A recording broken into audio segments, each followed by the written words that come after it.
반갑습니다. 부처님의 일생, 부처님의 생애에 대해서 이야기하는 시간 세 번째가 벌써 됐네요. 지난 시간에는 부처님께서 태어나시던 장면 이야기, 그리고 이 태어난 아이를 위해서 점쟁이들이 와서 예언을 했는데 전륜왕 그리고 부처라고 하는 그 전설으로 내려온 위대한 성이 될 것이라는 극찬을 예언가들이 했다는 그런 이야기를 소개해 드렸습니다.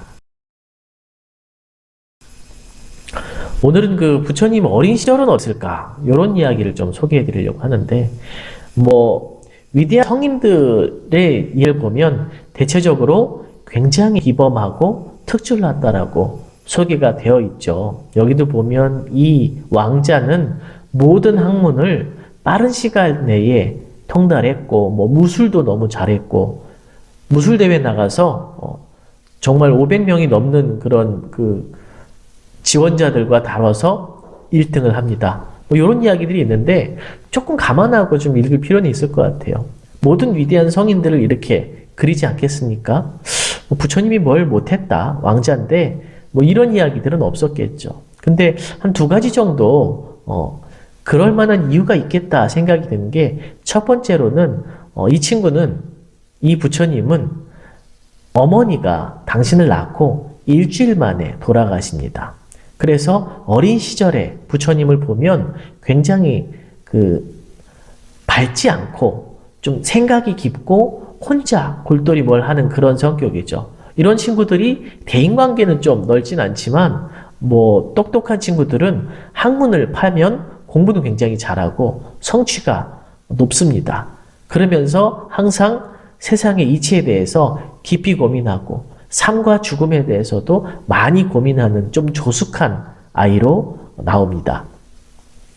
그리고 또 한 가지는 이 당시 부처님께서 왕이면 꼭 배워야 하는 64가지의 언어를 완벽하게 통달했다, 이렇게 나오는데 64가지 언어를 했다, 이런 것을 믿든 믿지 않든 거기 좀 부풀려서 나와 있기도 하겠지만, 실제로 나중에 부처님께서 깨달으시고 난 뒤에 정말 많은 나라를 돌아다니면서 설법을 하시는데, 그 모든 나라들이 한 가지 말을 쓰는 게 아니라 각각 나라마다 대부분 다른 말을 씁니다.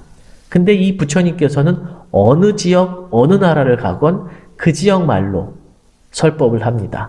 그 지역의 평민들, 글이라고는 제대로 배워볼 수 없었던 그런 아주 천민, 평민들까지도 부처님의 설법을 들었다는 것은 부처님이 정확하게 그 나라, 그 지역 언어로 쉽게 설명을 해주고 있다는 거죠. 그래서 부처님께서 언어학에 탁월했다는 것은 이유가 있겠구나, 근거가 있겠구나, 그렇게 이제 생각을 할 수가 있습니다. 소년 시절에 시다르타에 대해서 기억할 만한 사건이 하나 있습니다. 이 시다르타가 12살 되던 해에 아버지를 따라서 농경제라는 걸 갑니다. 농경제는 우리나라도 있는데요. 농사를 짓는 나라에 봄에 첫 농사를 시작할 때 왕이 나가서 그 농사를 잘 되도록 기원해주고 또 격려해주는 그런 행사를 여기서 농경제라고 합니다. 우리나라에서도 그런 게 있었죠. 예전에 왕께서 나가서 농부들을 격려해주고 하늘의 제사도 지내고 그들과 함께 음식을 먹었는데 그걸 기린 음식이 설렁탕이다, 이런 얘기들이 좀 있습니다. 한번 찾아보시고요. 여기도 쌀농사를 짓는 나라이기 때문에 왕이 봄에 나아가서 농사를 격려하고 잘 짓도록 이렇게 기원해주는 행사에 처음으로 12살 왕자를 데리고 나갑니다.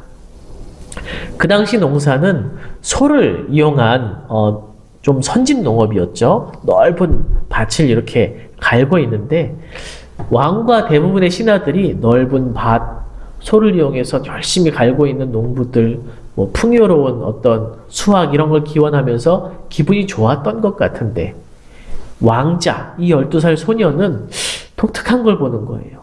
저 소 힘들겠다. 이 더운 날씨에 볕을 받으면서 소가 막 힘들게 밭을 갈고 있고, 그 뒤에서 쟁기를 밀고 가는 그런 이 농부들도 아마도 그때 천민이나 평민이었겠는데 아유 저 사람들도 너무 힘들어 보인다. 근데 이렇게 밭을 가는데 이 땅을 헤집으니까 벌레들이 많이 튀어나오거든요. 땅 속에 뭐 묻혀있던 벌레들이 튀어나오는데 참새들이 그걸 먹으려고 빼곡히 준비하고 있다가 벌레가 탁 튀어나오면은 그 벌레를 잡아갑니다. 저 벌레 너무 괴롭겠다. 저 벌레를 잡아가는 저 참새. 참새는 또 조금 지나다가 매 같은 큰 새에게 또 잡히기도 하고 또 그 매는 사람들이 쏘는 활이라든가 뭐 그물에 걸려가지고 죽기도 하고 이렇게 먹이사슬처럼 연결되어 있는 그런 모습을 보게 됩니다. 굉장히 괴로워 보였대요. 그래서 이 왕자는 더 이상 그걸 보지 못하고 쭉 뒤로 가서 한쪽 구석에 나무 그늘 밑에 가서 명상을 합니다. 12살인데 벌써 명상을 좀 공부를 했던 것 같아요. 아, 세상은 왜 이렇게 괴롭나 하면서 깊이 생각에 빠져 있는데 나중에 우리 아들 어디 갔니? 하고 왕이 찾고 부를 때까지도 잘 못 들을 정도로 그래서 뭐 경전에 보면 아들을 찾으러 갔는데 이 12살 아이가 너무 위대하고 고고하게 앉아 있어서 거기에 감동하고 뭐 절을 했다. 뭐 이런 이야기들도 사실 있습니다. 어쨌든 12살짜리 아이가 굉장히 특이한 관점으로 세상을 본 거죠. 그럴 때 왕은 옛날에 예언가들이 했던 그 예언들이 생각이 납니다. 왕의 입장으로서는 아들이냐고는 이 친구 하나밖에 없고 왕비도 이제 어려서 이 아이를 낳자마자 돌아가셨는데 이 아이가 내 자리를 물려받아서 좋은 왕이 됐으면 좋겠는 거죠. 왕이 되면 전륜성왕이 되어서 저 큰 나라들을 다 정복하는 위대한 왕이 될 수 있다고 하는데 가만히 보니까 이 밖에 스님들, 수행자들, 출가자들 하는 것처럼 자꾸 명상을 하고 고요히 사색을 하고 겁이 나는 겁니다. 이 친구가 밖에 출가를 하지 못하도록 그저 세속에서 위대한 왕이 되도록 열심히 노력을 해야 되겠다 하면서 여러 가지를 해줍니다. 파티도 많이 해주고요. 그 다음에 여기 보면 3개의 그 성을 지어줬다고 해요.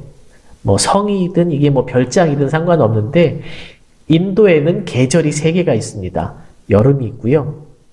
겨울이 있고요. 우기가 있습니다. 몇 달 동안 비가 오는.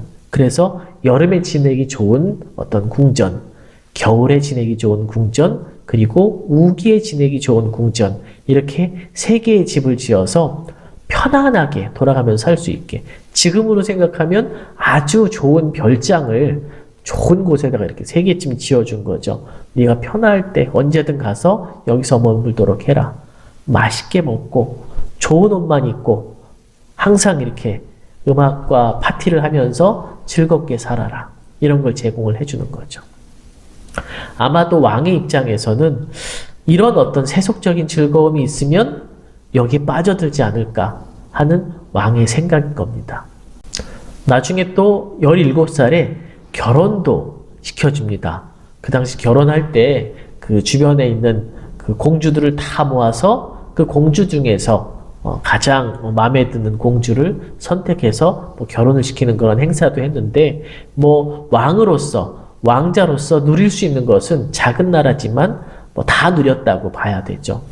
그런데도 이 친구는 표정이 좀 밝지 않고 항상 뭔가 이렇게 고민하고 있는 그런 표정이었다고 합니다. 자, 여기서 책에는 안 나오는 중요한 사건 하나를 소개해 드려야 되겠는데요. 사문유관이라고 하는 요 사건은 부처님께서 출가를 하시는데 아주 직접적인 동기가 됩니다. 왜 이 이야기가 빠졌는지 모르겠지만 한번 잘 들어보십시오. 부처님께서는 어렸을 때 예언자들로부터 위대한 왕 혹은 위대한 성자, 출가 수행자가 된다고 그 예언을 받았고 부처님의 아버지는 그 출가 수행자가 되는 걸 막기 위해서 여러 가지 뭐 별장도 지어주고 모든 파티를 끊임없이 해주고 결혼도 시켜주고 하면서 왕으로서 있기만 바라면서 궁 안에서 대부분의 시간을 보냈다고 합니다. 실제로 그런지는 잘 모르겠습니다. 어쨌든 왕자는 궁 밖의 세상을 보길 원했어요. 왕은 별로 내키지 않았지만 대신 왕자가 밖에 나갈 때 그 인근에 못 사는 사람들, 더러운 것들, 보기 싫은 것들을 다 치우고 깨끗하고 좋은 것만 볼 수 있게 나름 손을 많이 썼다고 합니다. 첫 번째는 동쪽 문으로 나갔습니다.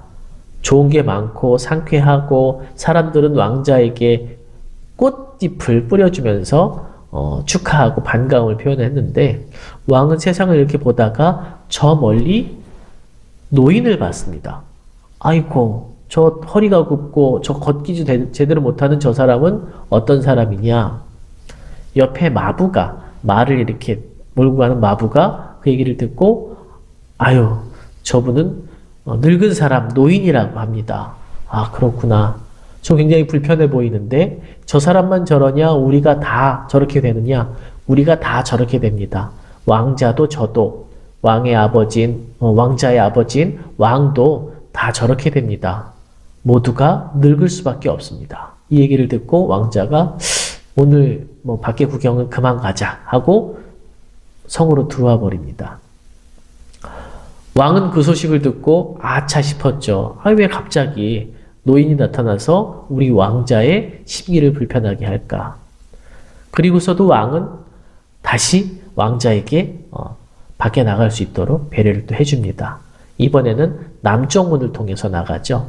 남쪽 문을 통해서 나갔을 때는 또 깨끗하고 예쁜 것만 해놨지만 거기에 갑자기 병든 사람이 앉아있는 걸 보게 됩니다. 저 사람은 뭐냐? 저 사람은 병이 든 사람입니다. 병이 들었다는 건 뭐냐? 몸이 고장나고 아프고 몸져 눕고 아주 불편하고 괴로워지는 상태를 병이 들었다고 합니다. 저 사람만 병이 드느냐? 우리도 모두 그렇게 되느냐? 우리 모두가 다 병이 들 수밖에 없습니다. 살아있는 모든 존재는 다 언젠가는 병이 듭니다. 성으로 돌아가자. 그리고 마지막에는 서쪽으로 나가서 또 세상을 보다가 마지막엔 그 상여 행렬, 사람이 죽어서 장례 행렬을 쭉 지나가는 것을 보고 묻습니다. 저건 뭐냐? 사람이 죽어서 장례식을 하러 상여가 나가는 모습입니다. 사람이 죽으면 어떻게 되는가? 쭉 대답을 해주고 저 사람만 죽느냐? 우리 모두 죽느냐? 우리 모두가 죽습니다. 저도 죽고 왕자도 죽고 아무리 왕이라고 할지라도 죽을 수밖에 없습니다. 이렇게 생로병사에서 노병사를 하나씩 보게 됩니다. 그리고 마지막으로 북쪽 문을 통해서 나갔을 때는 특이한 사람을 만나는데 머리를 깎고 회색 옷을 이렇게 허름한 옷을 입었는데 굉장히 평화로워 보이고 굉장히 그 깊은 눈을 가진 그런 수행자를 만납니다. 그래서 직접 묻죠. 당신은 누굽니까? 나는 스님이고 수행자입니다. 아, 그렇군요. 그럼 뭐 하는 사람입니까? 집을 벗어나서 세상의 진리와 세상의 괴로움을 벗어나는 길을 깊이 고민하고 수행하는 사람이다.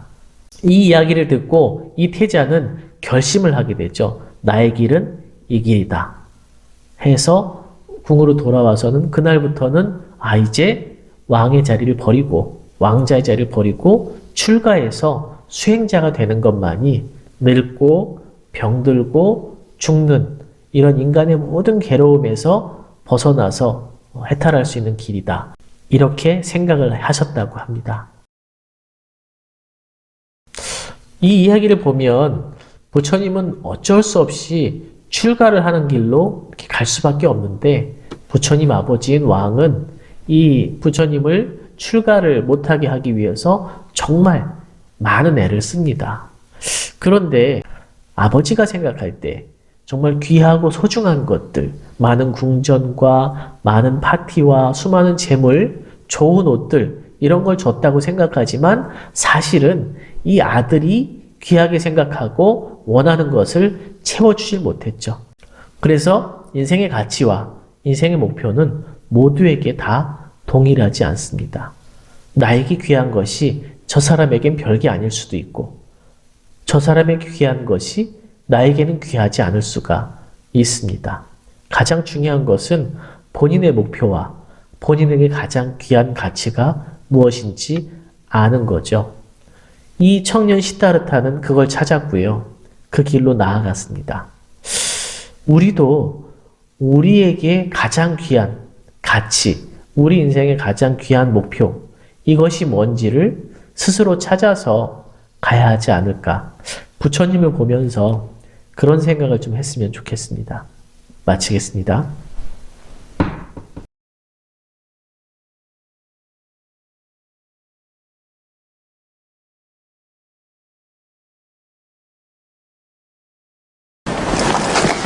What happened to Buddha when he grew up? Oh, he wasn't called Buddha yet. He was still young Prince Siddhartha. And he married the beautiful princess Yashodhara. He became a great horseman, a great archer, and he often played with his friends the ancient game called Kabaddi. You mean all he was doing was having a great time? Yes.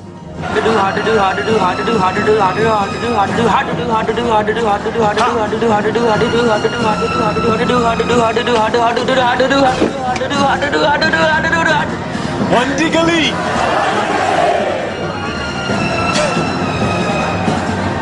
Siddhartha!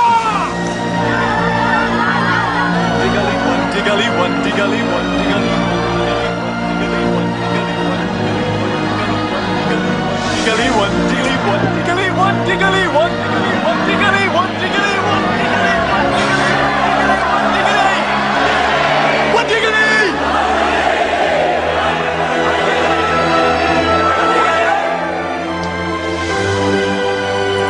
Siddhartha!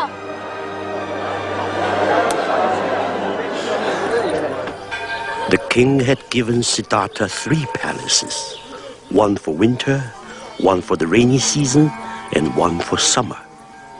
In this way, he hoped to shield his son from all knowledge of pain or war. So, what is this feeling I have? If the world is so beautiful, why have I never seen it? I've not even seen my own city. I must see the world, Yashodhara, with my own eyes.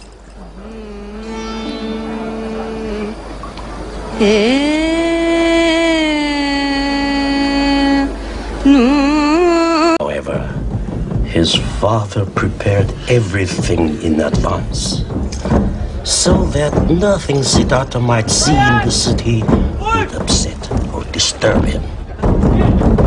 Everyone should be young and healthy.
Suddenly, however, through the crowd, the young prince saw something he had never seen before.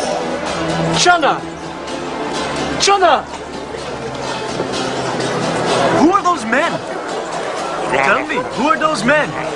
They are men like the rest of us, my lord, who once sucked milk from their mother's breast. And why do they look like that? They are old, my lord. What do you mean, old? Old age destroys memory, beauty, and strength. In the end, it happens to us all, my lord. To everyone? To you and to me? It is better not to concern yourself with these things, my lord. But where are they taking them? Jonah! No, my lord. Don't go there, please. You mustn't. No, my lord.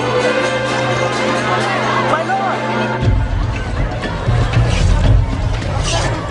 My lord Siddhartha.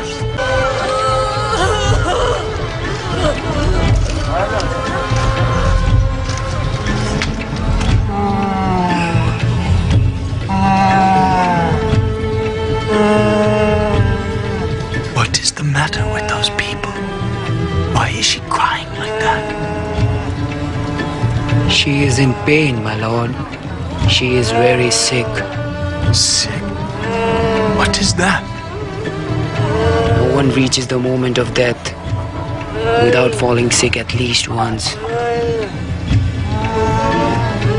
Even kings?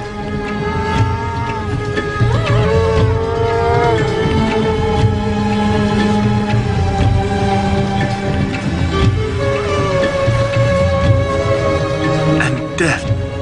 What moment is that? Show me death.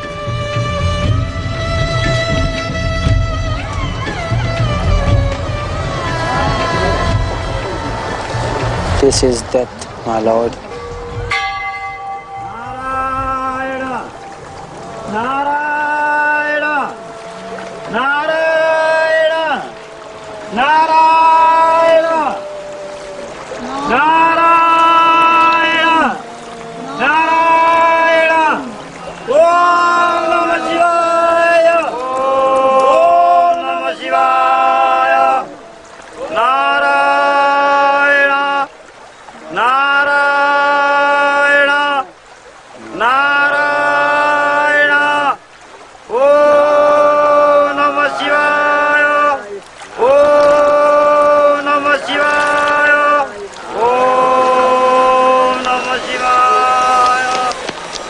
Here, the ashes are given to the river, my lord.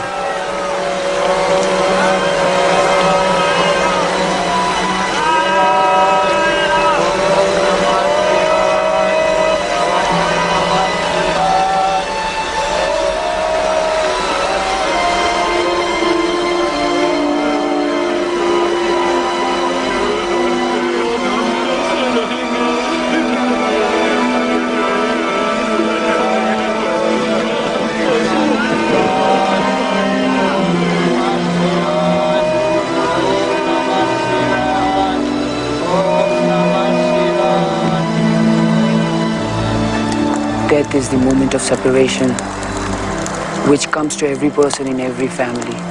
When a body grows cold and stiff like wood, it has to be burnt like wood.